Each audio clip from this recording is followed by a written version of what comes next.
राम राम दोस्तों। बिने 20 दिन में चीन की सरकार का बयान अंदर है कि ताइवान ये तो हमारा क्षेत्र है और एक दिन हम यहाँ कब्जा पक्का करेंगे। और फिर खबर आओगी कि चाइना के फाइटर जेट घुसे ताइवान की हवाई सीमा में। दोस्तों क्यों यूं चीन ताइवान ने अपना एरिया बताया है, जबकि आज तक तो आप सुन जाए ताइवान तो एक फ्री और अलग देश है। इसी कौन सी गलती ताइवान ने अपने पास्ट में कर रखी है जिसका खामियाजा आज तक भी ये लोग भुगतन लग रहे हैं। और इसी मुद्दे पर एक दिन पक्का चीन और ताइवान का युद्ध होना ही होना। और दोस्तों इन चिंगपिंग का युद्ध होंदा रहा तो होने दो। आप अपने चैनल जरूर सब्सक्राइब करके आगे बढ़ियो।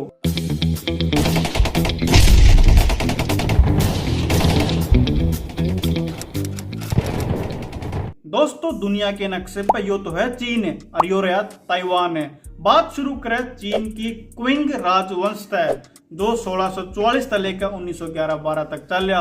शुरू में तो इनके राजा मजबूत थे, पर बाद में बड़े कमजोर हुए और जापान ने इनकी इसी कमजोरी का फायदा उठाते हुए 1894 में बड़ा जबरदस्त हमला चीन के ऊपर कर दिया। और इनके ये एरिया जो आज के टाइम पर नॉर्थ साउथ कोरिया है, यो इनका समुद्री तट का हिस्सा और यो द्वीप जिसका नाम ताइवान है कब्जा कर लिया। इन चाइना आले ने साइनो भी क्या कर रहे हैं। इसे कारण था इस युद्ध ने फर्स्ट साइनो जापानीज वॉर कहने लगे। जापान आले ने बहुत ज्यादा अत्याचार करे थे चाइना आले के ऊपर और जहाँ तक आज तक भी चाइना आले जापान आले तक बहुत घनी नफरत करे हैं। और जब कोई विदेश में यह वीडियो देख रहे हो और अगर आपका कोई दोस्त चाइनीज है तो उसको यह बात पूछ भी लियो। यारे तयो सारा रोला शुरू हुआ है जब क्विंग राजवंश जापान था हर जाए और जापान चीन की धरती पर 3-4 जगह कब्जा कर ले तो चीन में छोटे छोटे राज्य बनने शुरू हो जाए। कोई विद्रोह कर दे कि ईब में चीन था आजाद और यो अपना राज्य है। इस तरीके से चीन छोटे छोटे टुकड़ा में बिखरने लग गया।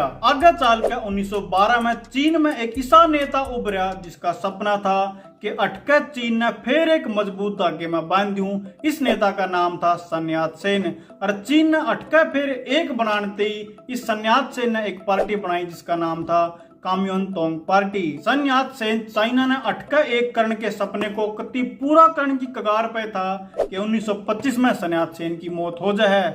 और इस सन यात सेन की मौत के पाछे यह काम्योनतोंग पार्टी दो हिस्से में टूट जाए। एक बने नेशनलिस्ट पार्टी और दूसरी बने कम्युनिस्ट पार्टी।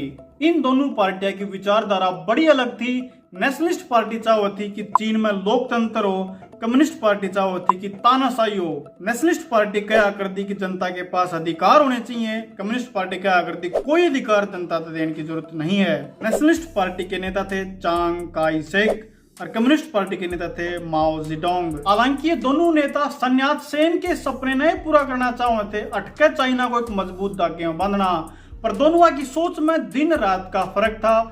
इसे के चलते ये नेशनलिस्ट पार्टी और कम्युनिस्ट पार्टी के कार्यकर्ता एक दूसरे के खिलाफ भिड़ते रहते। और एक दिन साल 1927 में ऐसा आया जब ये नेशनलिस्ट पार्टी के कार्यकर्ता शंघाई शहर में गए चीन के और कम्युनिस्ट पार्टी के कार्यकर्ताओं को कति जिंदा काट दिया, बुरा हाल करके दर दिया। और दोस्तों इस नरसंहार को शंघाई नरसंहार के नाम से जाना जाता है। चीन में जबरदस्त बवाल शुरू होने वाला था। चुप तो कम्युनिस्ट पार्टी के कार्यकर्ता ने भी नहीं बैठना था।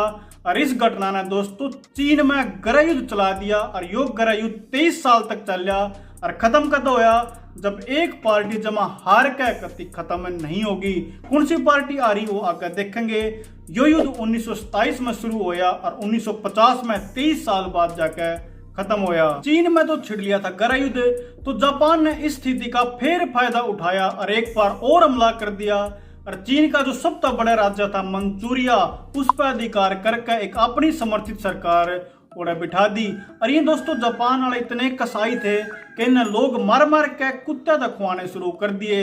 और चाइना में कोई चाइनीज बोला था तो उसको सीधी गोली मार देते।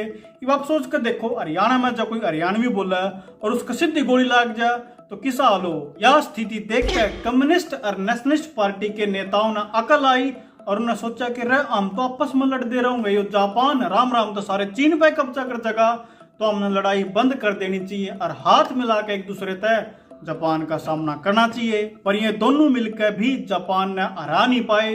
दोस्तों जापान उस टाइम पे बहुत शक्तिशाली था, पर जापान हारा जरूर पर इन नहीं हराया, जापान को हराया अमेरिका ने। जब उन्हें जापान के हिरोशिमा और नागासाकी शहर पर परमाणु बम गिर दिया।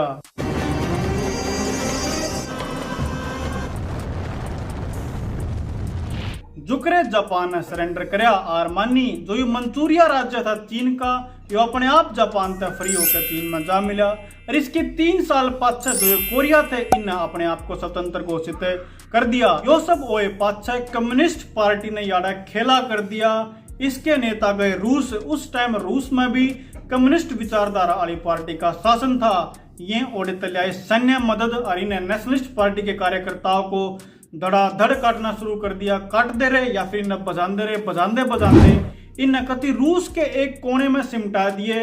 ये 20 लाख कार्यकर्ता थे नेशनल पार्टी के, कति ओढ़े उसे कोने में रख दिए और बाकी सारा चाइना हो गया कम्युनिस्ट पार्टी का। 1949 में कम्युनिस्ट पार्टी ने घोषणा कर दी कि चीन एक लोकतंत्र देश नहीं है बल्कि कम्युनिस्ट देश है। और यह सुनकर जो नेशनलिस्ट पार्टी के कार्यकर्ता चीन के कोने में सिमटे पड़े थे, ओडे तब इन्हें बांधना शुरू कर दिया फारयूसा द्वीप पे। बाद में फारयूसा द्वीप ताइवान के नाम तक जाना गया।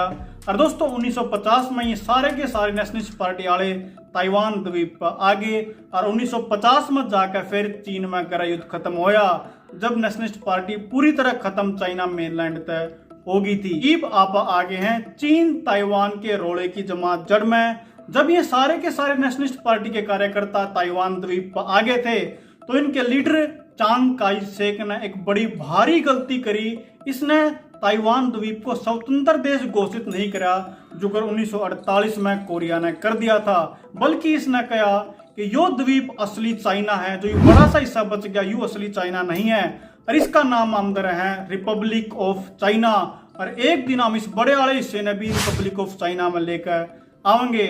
नुंगे कम्युनिस्ट पार्टी के लीडर ने कह दिया कि इस बड़े हिस्से का नाम है पीपल्स रिपब्लिक ऑफ चाइना और जो छोटा हिस्सा है ये ताइवान है। एक दिन इसने हम अपने चाइना के जो मेनलैंड है इसमें मिला लेंगे। इब दोनों कहने लगे मैं असली चाइना, मैं असली चाइना, मैं असली चाइना, मैं असली चाइना। इब डिसाइड कौन करे कि असली चाइना है कौन? वो डिसाइड करने वाला था अपनी पूरी दुनिया का सरपंच यानी यूनाइटेड नेशंस। और इस सरपंच ने आग में घी डालने का काम करा।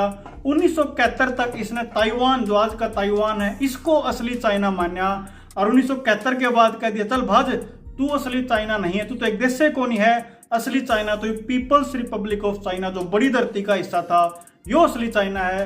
और इसमें नेहरू जी का बहुत योगदान था। जो आज का चाइना है उसने चाइना की मान्यता दिलवाने में अपने नेहरू जी का बहुत योगदान था।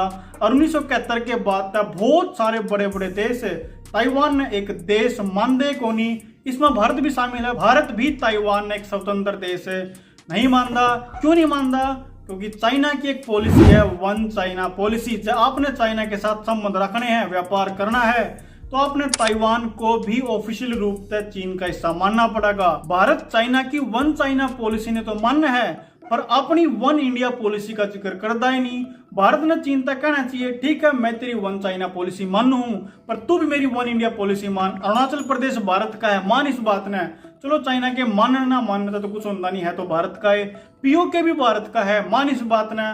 और जो एरिया लद्दाख में चीन घेर कर बैठा है वो भी भारत का, मान इस बात ने। जब होगा बराबरी वाली बात है दोस्तों, आपने पता लग गया होगा कि क्यों चाइना बार बार धमकी दे हुआ है ताइवान तक कि एक दिन तना हम अपने में मिला लेंगे। दोस्तों आपने जो अपना देसी स्टाइल में इंटरनेशनल मुद्दे समझाना बढ़िया लग गया है, तो इसी 3-4 वीडियो और है, उन सारे की प्लेलिस्ट का लिंक ऊपर आई बटन में भी है और उनका डिस्क्रिप्शन में भी लिंक है। जी करे तो मैं भी देख लियो। आपने वीडियो किसी लगी कमेंट करके जरूर बताइयो। मैं थारा भाई गौरव मान थारा वीडियो देख करती दिल तय धन्यवाद करूं।